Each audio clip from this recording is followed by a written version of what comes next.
super contente de vous retrouver dans ce point j'ai lu. Ça fait très longtemps que je n'en ai pas fait, ça fait des mois, donc forcément j'ai accumulé un petit peu de retard. Mais c'est pas grave, aujourd'hui on va parler de super bouquins. Et si vous voulez de l'originalité, là il va vraiment y avoir de l'originalité. Et je pense que ça va vous plaire. On va commencer par le premier livre qui, je pense, risque d'ores et déjà de vous faire saliver en fait. J'en parlais justement il y a quelques secondes. J'ai lu Japorama de Marco Reggiani et Sabrina Ferrero. Donc c'est un livre que j'ai croisé à la FNAC un beau jour par hasard.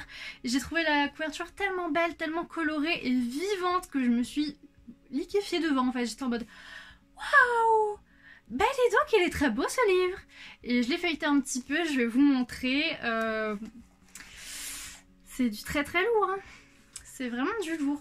C'est magnifique. Voilà, donc autant vous dire que quand j'ai feuilleté un petit peu ce qu'il y avait à l'intérieur, je me suis promis qu'un jour je lirais ce livre. Et c'est chose faite, c'est ça qui est super. Donc voilà, comme vous pouvez le voir, il y a vraiment, on va dire, des couleurs dominantes par page. Donc ici par exemple c'est le blanc, juste avant c'était le bleu, le rose. Enfin voilà, c'est magnifique, c'est magnifique. Comme le titre l'indique, du coup ça va parler du Japon. Donc le Japon c'est pas du tout un pays qui m'attire, mais l'objet livre est tellement beau que finalement je pense que même une personne comme moi qui n'est pas forcément attirée par ce pays, juste peut craquer pour ce bouquin. Donc autant vous dire que niveau visuel il a largement fait ses preuves. Donc la particularité de ce livre en fait c'est que on va dire que c'est un guide du Japon, un guide touristique du Japon, mais de chez soi. Voilà, donc ce qui est super, c'est que les thèmes, ils sont très variés. On va parler nourriture, style vestimentaire, tradition, culture, croyances, religion, boissons, magasins, je sais pas moi, des petites anecdotes par-ci par-là. Donc par exemple, il y a très peu de poubelles au Japon et c'est une ville, un pays très propre. C'est ce genre de petites choses en fait que j'aime apprendre, que j'aime découvrir et je sais pas, j'aime vraiment apprendre ce que je ne connais pas en fait. Et pour le coup, moi qui n'étais pas super intéressée par le Japon, je vous avoue que j'aimerais bien au moins y aller une fois dans ma vie. Voilà, parce que je suis intriguée de la manière de vivre, je suis intriguée de l'architecture, de la mentalité qu'il y a là-bas, de l'environnement, de tout ça en fait. Donc, pour tous les fans de Japon, ne vous précipitez pas, franchement, il y en aura pour tout le monde. Non, vraiment, je pense que pour tous les fans de Japon, c'est un livre à avoir. Je pense déjà que vous allez passer un super moment et en plus de ça, si vous êtes déjà allé au Japon, je pense que ça va être un excellent moyen de se rappeler de très très très bons souvenirs, surtout en ces temps-là. Voilà, donc franchement je vous le conseille, franchement j'ai passé vraiment un très bon moment. Forcément les goûts et les couleurs, il y a des thèmes qui m'ont moins intéressé que d'autres. Par exemple, je sais pas moi, les villes du Japon, voilà, tant que j'ai pas été sur place, ça m'intéresse pas des masses, mais voilà. Sinon c'est un super beau livre, autant visuellement que au niveau de la qualité, c'est coloré, c'est Pepsi. Franchement, je trouve que c'est un excellent cadeau d'anniversaire, cadeau de Noël, ou à offrir comme ça, franchement, ou même à s'offrir soi-même, hein. C'est un très bon livre, donc je lui ai mis un 9 sur 10. Donc j'ai lu Ce qui coule dans nos veines de Sophie Adriaansen. Donc c'est un livre dont j'ai entendu beaucoup parler, qui me tentait plutôt pas mal puisque on va suivre deux adolescents qui tombent red dingue l'un de l'autre. Ça se passe extrêmement bien, vraiment la relation est... Ils sont vraiment fusionnels ces deux personnages, mais évidemment, comme la vie n'est pas un conte de fées, eh bien l'un des deux va tomber malade et va refuser certains traitements qui pourraient littéralement lui sauver la vie. Et ça à cause ou grâce, c'est vraiment selon, de ses croyances. Donc comme je le disais, on va suivre Garance qui tombe folle amoureuse de son camarade de classe Adam. Il vit vraiment un amour incroyable, inconditionnel, vraiment ça se ressent mais tellement dans le texte. Vraiment, c'est écrit avec passion, amour, genre même moi j'étais en mode mais moi aussi je veux une relation comme ça en fait. C'est trop beau. Et du coup, on apprend au fil de l'histoire que Adam tombe très malade et qu'il a déjà testé un traitement qui n'a pas fonctionné et du coup il existe plusieurs autres traitements qui pourraient lui sauver la vie, mais il refuse de faire ses protocoles parce que ça ne va pas dans le sens de ses croyances.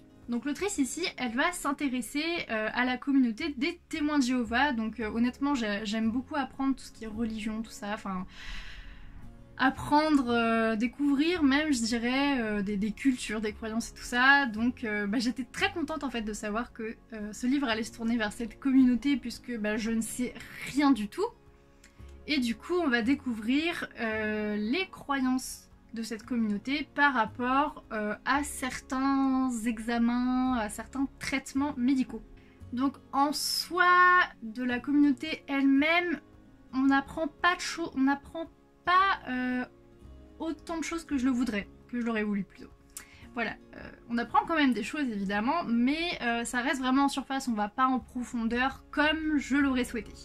Mais en tout cas, on va parler du coup de consentement, donc le fait que effectivement Adam a choisi de ne pas faire ce traitement et qu'il faut accepter en fait, autant pour sa propre famille que pour les autres.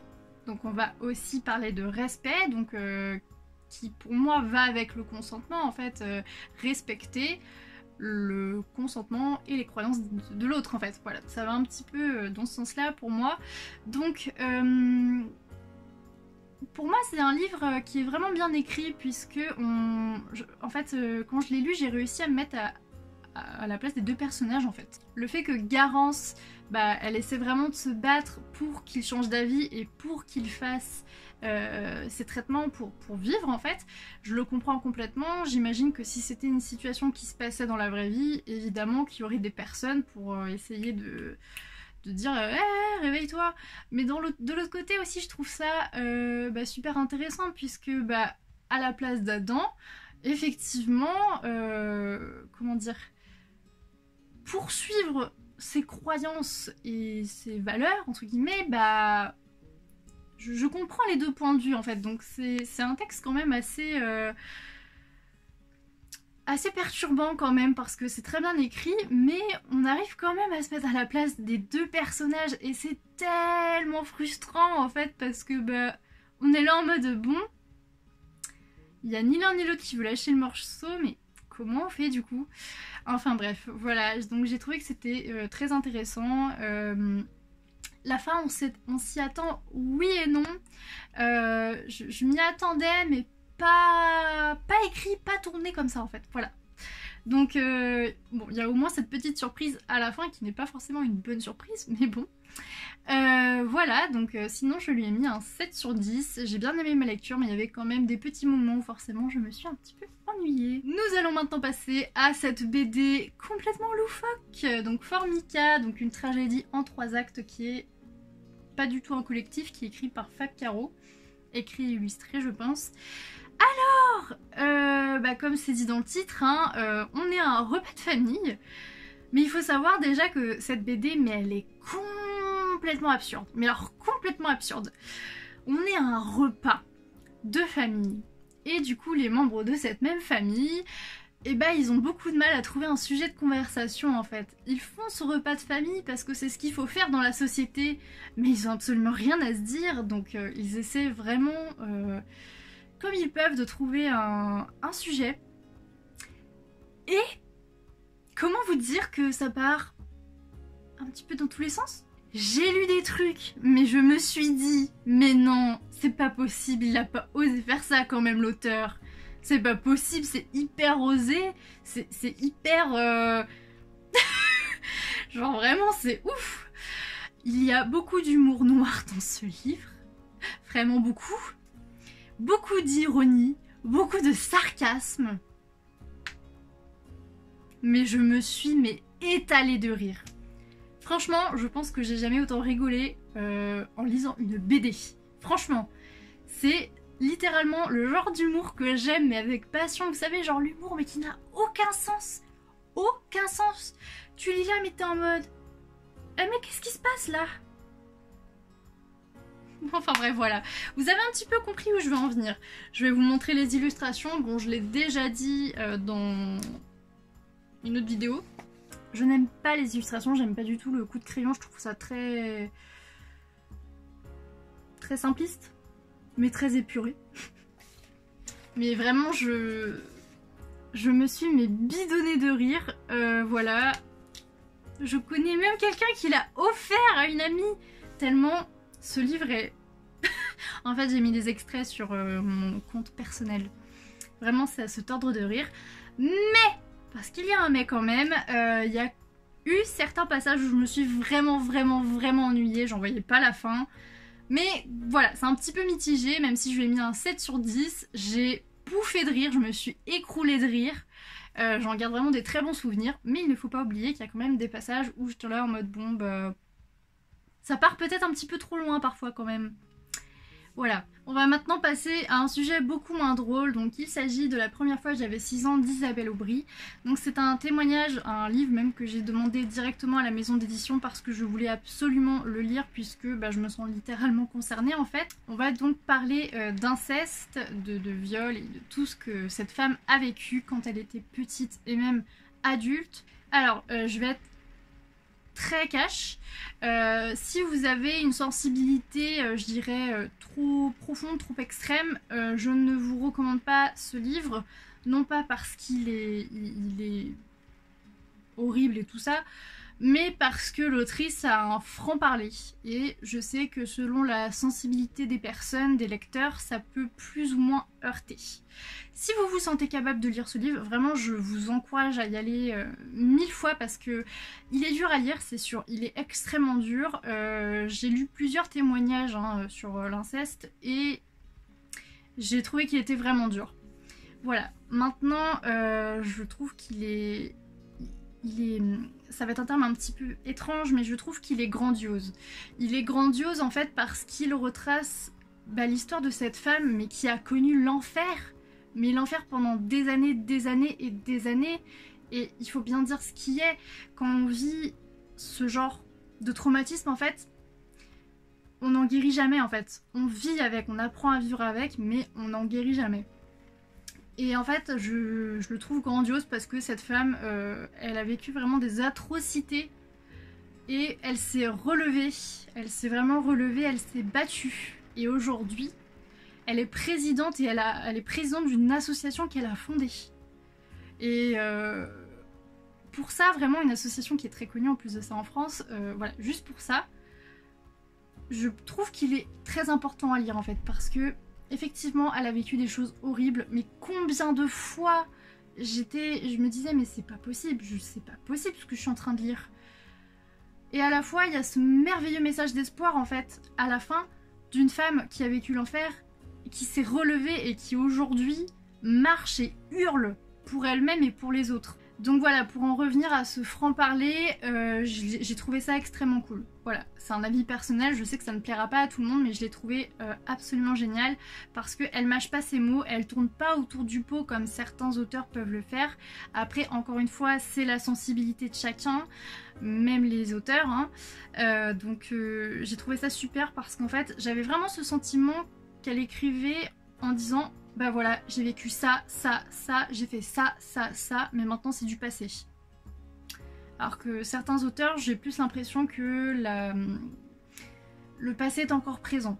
Donc je suis passée vraiment par des sentiments très variés, donc de la colère parce que j'ai lu des passages, surtout concernant la justice française qui, bah voilà, et j'ai d'autres passages où j'étais extrêmement triste, enfin vraiment j'ai eu énormément d'émotions. Il y a même, je me souviens d'un passage, je ne m'y attendais absolument pas et en fait ça m'a fait comme un petit choc. Forcément pas un énorme choc puisque bah c'est... Je ne connaîtrai jamais l'histoire de cette femme, enfin je ne vivrai jamais ce qu'elle a vécu. Mais voilà, il y a eu un passage où c'était très difficile pour moi, vraiment je m'y attendais pas du tout. Et aussi cette joie, cette, comment dire, ça m'a quand même donné de la force en fait. Vraiment, quand j'ai terminé ce livre, j'ai posté une story en fait. J'ai posté une story Instagram en parlant de ce qui m'était arrivé à moi. Et vraiment, ça m'a comme donné de la force. En fait, je me suis sentie vraiment soutenue parce que cette femme qui a vécu des choses horribles, vraiment, hein, pendant des années, et bah aujourd'hui, elle se bat au quotidien, tous les jours, pour elle-même et aussi pour les autres, pour plus que ça se passe. Donc c'est assez incroyable, vraiment. Je trouve que c'est un excellent livre, hein. Je fais pas... Vraiment, je l'ai trouvé exceptionnel, j'ai pleuré, voilà, c'est un livre qui m'a tellement émue. Et honnêtement, c'est un livre que je garderai toute ma vie en fait dans ma bibliothèque. Hein.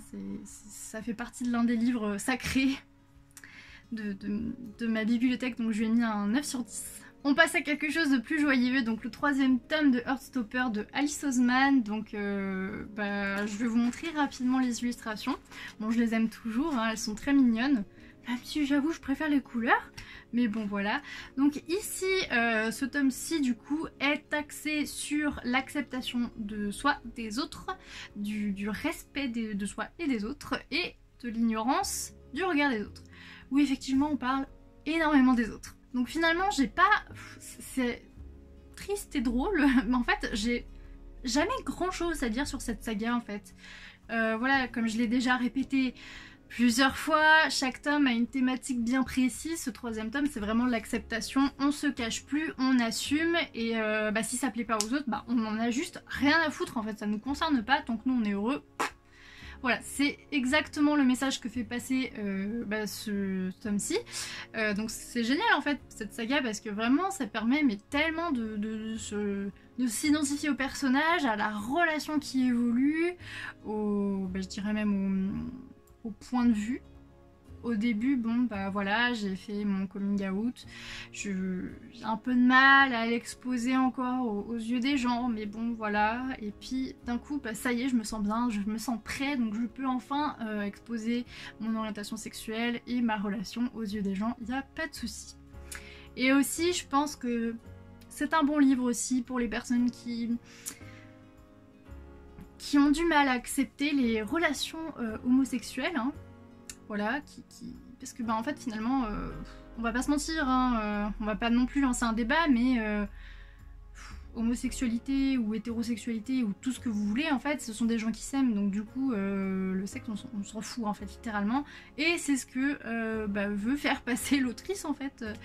Voilà, donc j'ai bien aimé ce tome, il était beaucoup mieux que le 2e, ça on va pas se mentir, je lui ai mis un 7 sur 10. On termine donc avec ce témoignage que ma maman, celle qui me l'a fait découvrir, elle l'a pas lu, mais elle m'a parlé de cette histoire. Donc il s'agit de Une larme m'a sauvée de Angèle Yébi, avec Hervé de Chalandard, donc c'est une histoire vraie.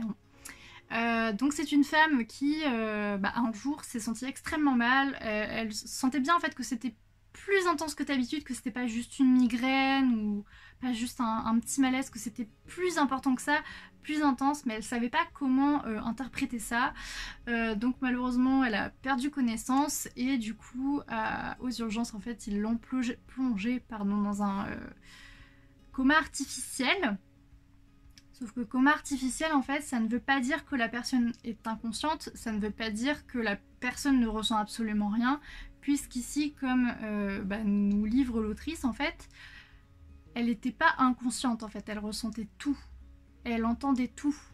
Elle était simplement paralysée, mais elle ressentait tout. Donc c'est-à-dire que tous les examens que l'équipe médicale lui a fait, j'ai envie de dire subir, mais c'est pas le bon mot, et elle a tout ressenti, elle a ressenti toutes les douleurs, elle entendait toutes les conversations, et en fait ce qui a sauvé cette femme d'être débranchée en fait, c'est que il y avait une larme qui roulait sur sa joue, et c'est comme ça en fait qu'ils ont compris et qu'ils ont vu qu'elle ressentait des choses, même paralysée, qu'elle était bien présente. Son corps n'était plus capable de bouger, mais spirituellement, mentalement, elle était bien présente. Donc c'est un livre qui... En fait c'était un petit peu dur à lire, je vous avoue, parce que être dans le coma, j'ai envie de dire, ça peut arriver à tout le monde en fait. Il suffit d'une énorme malchance et voilà. Et en fait, on sait pas forcément, mais effectivement, les personnes dans le coma ne sont pas forcément inconscientes. On les pense inconscientes, mais peut-être que justement elles sont là, qu'elles entendent. Et du coup, ce livre, c'est un petit peu un cri en fait, un cri de colère et un cri pour se faire entendre en fait. Qu'il faut bien traiter les personnes qui sont dans le coma, avec des gros guillemets, parce que finalement elles ne le sont peut-être même pas en fait. Donc voilà, j'ai bien apprécié ma lecture, j'étais très contente de découvrir cette histoire vu que ma maman m'en avait parlé et littéralement pour moi ça relève mais du miracle ce qui s'est passé. C'est pour ça du coup que je voulais lire ce livre. Maintenant, il y a beaucoup de passages où je me suis ennuyée, j'étais pas forcément dans l'histoire, j'étais pas forcément dans le témoignage, j'avais certaines choses, je pense j'avais du mal à visualiser ou à me projeter. Donc voilà, je suis contente d'avoir lu ce livre, mais c'est pas un livre dont je me souviendrai éternellement. Je pense que je me souviendrai simplement des informations essentielles, mais je pense que c'est exactement ce que voulait l'autrice. Hein. Moi, le message est bien passé chez moi. Maintenant, l'histoire au complet, voilà, je pense que j'aurais tendance à pas forcément la retenir. Mais en tout cas, voilà, je lui ai mis un 5 sur 10. J'espère que cette vidéo vous a plu et je vous fais des bisous. Salut, à la semaine prochaine!